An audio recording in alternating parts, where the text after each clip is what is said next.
The demand for a decent education for Syria's refugee children is almost overwhelming.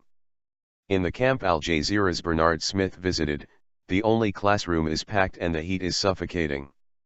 This camp is home to over 2,000 children, all victims of the Syrian unrest. Syrian caricaturist Juan Zero, a displaced person himself, is one of a dozen young middle-class Syrian men and women helping with makeshift classes. None of them imagined this conflict would develop a sectarian element. Zero says, "We are not involved in the fighting and revolution, we are working for Syrian children.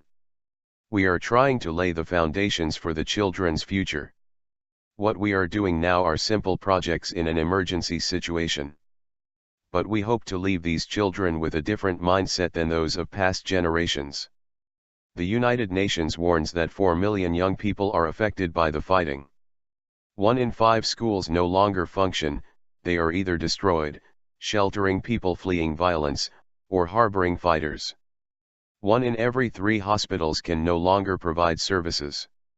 In the first segment of Inside Syria, David Foster speaks to Kat Carter, the head of humanitarian information and communications at the charity organization, Save the Children. Deteriorating economy. In the past 2 years of fighting in Syria, there have been enormous humanitarian and economic prices to pay. Besides the human cost, the war in Syria has also taken a severe toll on the economy and infrastructure, with the currency weakening, recession deepening and the government short of cash. Before the uprising, back in 2010, Syria's gross domestic product was valued at about $60 billion according to the World Bank. Now, it has fallen to just under $33 billion, a drop of about 45%. The Syrian pound has lost about half its value, previously trading at about 47 pounds to the dollar. It now goes for around 100, and well above 150 in the black market. Homes, roads and bridges across Syria will need rebuilding. As Syria's economy staggers, Russia, Iran and China are still helping the Syrian regime, whether politically, militarily or economically. Meanwhile, some neighboring countries could be key in providing a lifeline, despite the sanctions. Beirut has strong political links with its neighbor, and Hezbollah is a key Syrian ally.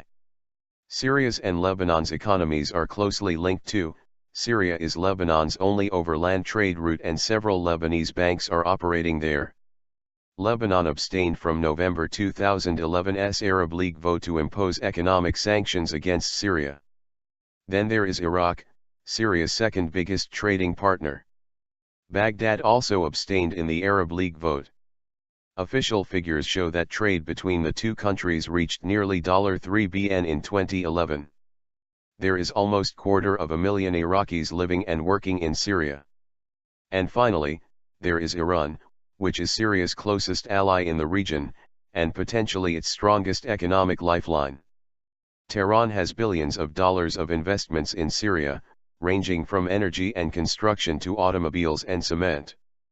Analysts say Iran could help Syria by buying its crude oil, which is now under Western sanctions, or by allowing it to pay for imports in Syrian currency. Inside Syria is joined by guests, Osama Qadi, the General Coordinator of the Syrian Economic Task Force. He is also a member of the Syrian National Council, Joshua Landis, the Director of the Center for Middle East Studies and a professor at the University of Oklahoma, and Jihad Yazigi, the founder and editor-in-chief of the Syria Report, an online economic digest.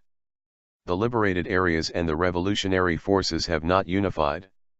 There are over 1,000 militias in Syria, and this lack of unity has led to a complete breakdown of the economy in the liberated areas.